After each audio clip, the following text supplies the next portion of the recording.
इसकी शिकायत मैंने सर प्रयागराज कमिश्नर को भी की है कि मुझे मेरी बेटियों से मिलना दिया जाए, कोई नहीं सुनता। एसओ धूमनगंज को भी मैंने किया, यहाँ तक कि सर डीजीपी साहब को भी मैंने कहा कि सर मेरा घर बर्बाद हो रहा है, मैं बच्चों से आज तक कभी दूर नहीं रहा हूँ, लेकिन सर कोई नहीं सुन रहा है। कोई कार्रवाई नहीं हुई।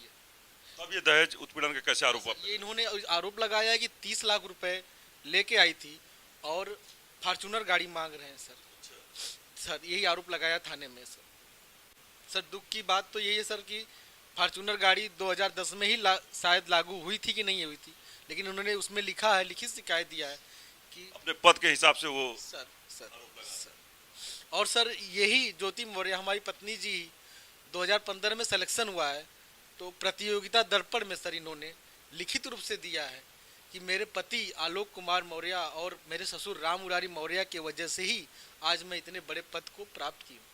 सब तो मुझे था, लेकिन उन्होंने बताया कि ये लोग लखनऊ में मिलते भी हैं, रात भर रहते हैं।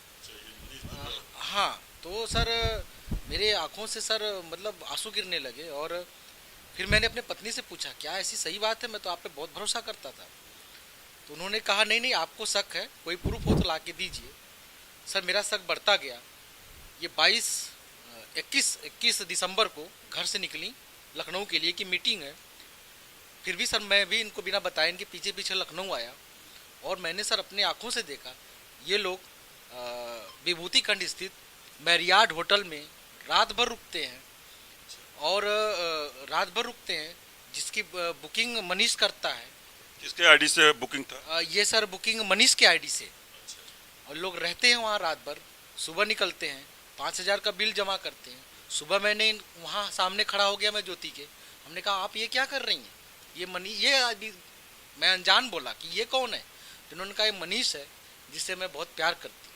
आपकी पत्नी ने बोला? सर बोला। और सर उसी दिन से मेरा विवाद, शक जो है सच्चाई में बदला, विवाद बढ़ता गया।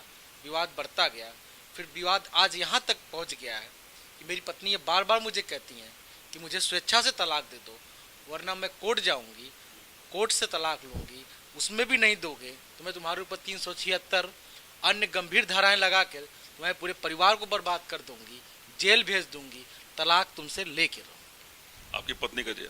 मनीष ने भी धमकी उमकी आपको दी कभी? सर मुझे एक बार हम लोग पारिवारिक ऐसे मनीष को लेके झगड़े हो रहे थे, तो प्रायः जब भी झगड़े पारिवारिक पति पत्नी में होते थे जी तुरंत मनीष को कॉल लगा देती थी। तो एक बार मैंने देखा उनकी कॉल चल रही थी, तो हमने कहा कि स्क्रीन पे लिखा था मनीष दुबे, तो मैंने कहा मनीष को आप कॉल क्यों लगाई हैं, ये अच्छी बात नहीं है, पति पत्नी की बातें हैं, सुलझा लिया जाएगा, परिवार को बुलाया जाए। मैंने कहा अपने मम्मी पापा को बुलाइए, मेरे मम्मी पापा आ जाए, सब लोग बैठ के बातें कर लें, जो गलतफहमियाँ दूर कर लिया जाए।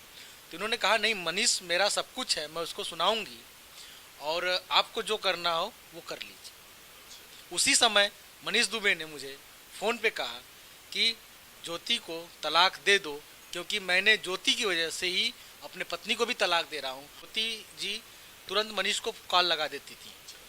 तो एक बार मैंने देखा उनकी कॉल चल रही थी, तो हमने कहा कि स्क्रीन पे लिखा था मनीष दुबे, तो मैंने कहा मनीष को आप कॉल क्यों लगाई हैं, ये अच्छी बात नहीं है, पति पत्नी की बातें हैं, सुलझा लिया जाएगा, परिवार को बुलाया जाए। मैंने कहा अपने मम्मी पापा को बुलाइए, मेरे मम्मी पापा आ जाए, सब लोग बैठ के बातें कर लें, जो गलतफहमियाँ दूर कर लिया जाए। तो उन्होंने कहा नहीं मनीष मेरा सब कुछ है, मैं उसको सुनाऊंगी और आपको जो करना हो वो कर लीजिए। उसी समय मनीष दुबे ने मुझे फ़ोन पे कहा कि ज्योति को तलाक दे दो, क्योंकि मैंने ज्योति की वजह से ही अपने पत्नी को भी तलाक दे रहा हूँ और हम दोनों लोग शादी करेंगे। अच्छा, अपनी पत्नी को तलाक दे दिया? हाँ, उनका कोर्ट में चल रहा है उनका दिया नहीं है, अभी मामला पारिवारिक कोर्ट लखनऊ में चल रहा है। उनकी पत्नी ने जैसा बताया। उनकी पत्नी ने डीजी को शिकायत नहीं किया? डीजी से मिली वो, लेकिन वो एक महिला होते हुए उन्होंने कहा कि मैं कहाँ भाग पाऊंगी भैया, इसलिए वो थोड़ा से कमजोर पड़े।